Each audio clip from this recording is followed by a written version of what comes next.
నెల్లూరు జిల్లా కొడవలూరు మండలం పల్లిపాలెం గ్రామంలోని పల్లె కాపులు తిరుమూరు రమణయ్య దేవసేనమ్మల కుమార్తె తిరుమూరు శ్రావణి 20 రోజుల నుండి కనిపించట్లేదని గ్రామంలోని గుర్తు తెలియని వ్యక్తి 100కు ఫోన్ చేసి వారి తల్లిదండ్రులపై అనుమానం ఉందని తెలియజేశారు.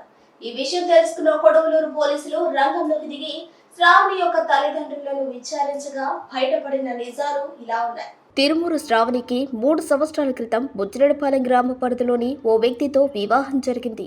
వివాహం జరిగిన కొద్ది రోజులకే శ్రావణి తల్లిదండ్రులు ఇంటికి వచ్చేసింది. తరువాత ఇద్దరు విడాకులు తీసుకున్నారు. అప్పటి నుంచి కూరగాయల షాప్ నడుపుకుంటూ సొంత గ్రామంలోనే తల్లిదండ్రుల వద్ద ఉంటుంది. ఈ క్రమంలో నార్త్ ఆమలూరుకు చెందిన ఓ మెకానిక్తో సంబంధం పెట్టుకుని ఉండటం తల్లిదండ్రులకు తెలిసింది. ఈ విషయమై అప్పుడప్పుడు ఇంటి దగ్గర గొడవలు జరిగేవి. గత నెల రోజుల క్రితం ప్రియుడితో ఉడాయించడంతో తల్లిదండ్రులు తిరిగి ఇంటికి తీసుకొచ్చారు. 20 రోజుల క్రితం తల్లిదండ్రులే వారి ఇంటి పక్కన ఉన్న గడ్డివాము వెనుక పూడ్చిపెట్టి సమాధి పైన కనిపించకుండా ముళ్ల పొదలను ఉంచారు. ఈ విషయం తెలుసుకున్న పోలీసులు తల్లిదండ్రులను అదుపులోకి తీసుకుని ఈరోజు పోస్టుమార్టం చేయించారు. ఫోరెన్సిక్ ఆధ్వర్యంలో జరిగిన ఈ కార్యక్రమంలో కొడవలూరు సిఐ సురేంద్రబాబు, ఎస్ఐ కోటిరెడ్డి, మండల తహసీల్దార్ స్ఫూర్తిరెడ్డి మరియు విఆర్ఓ పోలీస్ సిబ్బంది హాజరయ్యారు.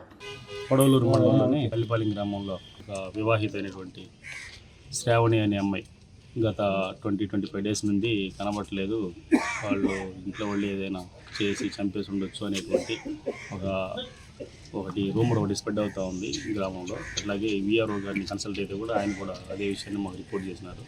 దాని మీద కేసు నమోదు చేసి దర్యాప్తు ప్రారంభించగా ఆ దర్యాప్తులో అమ్మాయి వాళ్ళ ఇంట్లో వాళ్ళు ఉండేటువంటి కొన్ని కారణాల వలన ఇంటి కుటుంబీకులే ఆమెను హత్య చేసి ఇంటి దగ్గరలో ఉన్నటువంటి గడ్డివామ దగ్గర ఆమెను పూడ్చిపెట్టినట్టుగా మాకు ఇన్వెస్టిగేషన్లో బయటపడింది.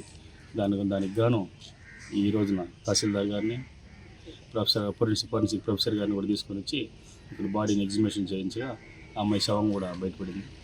దీని మీద ఇప్పుడు మన మర్డర్ కేసుగా దాన్ని మార్చి దానికి సంబంధించిన వాళ్ళు ఎవరెవరు ఉన్నారు, ఎంతమంది ఉన్నారు, సహకరించిన వాళ్ళు ఎవరు ఉన్నారు అన్నీ కూడా అన్ని కొన్నాళ్ళు దర్యాప్తు చేసి దాన్ని ఫైనలైజ్ చేస్తాం.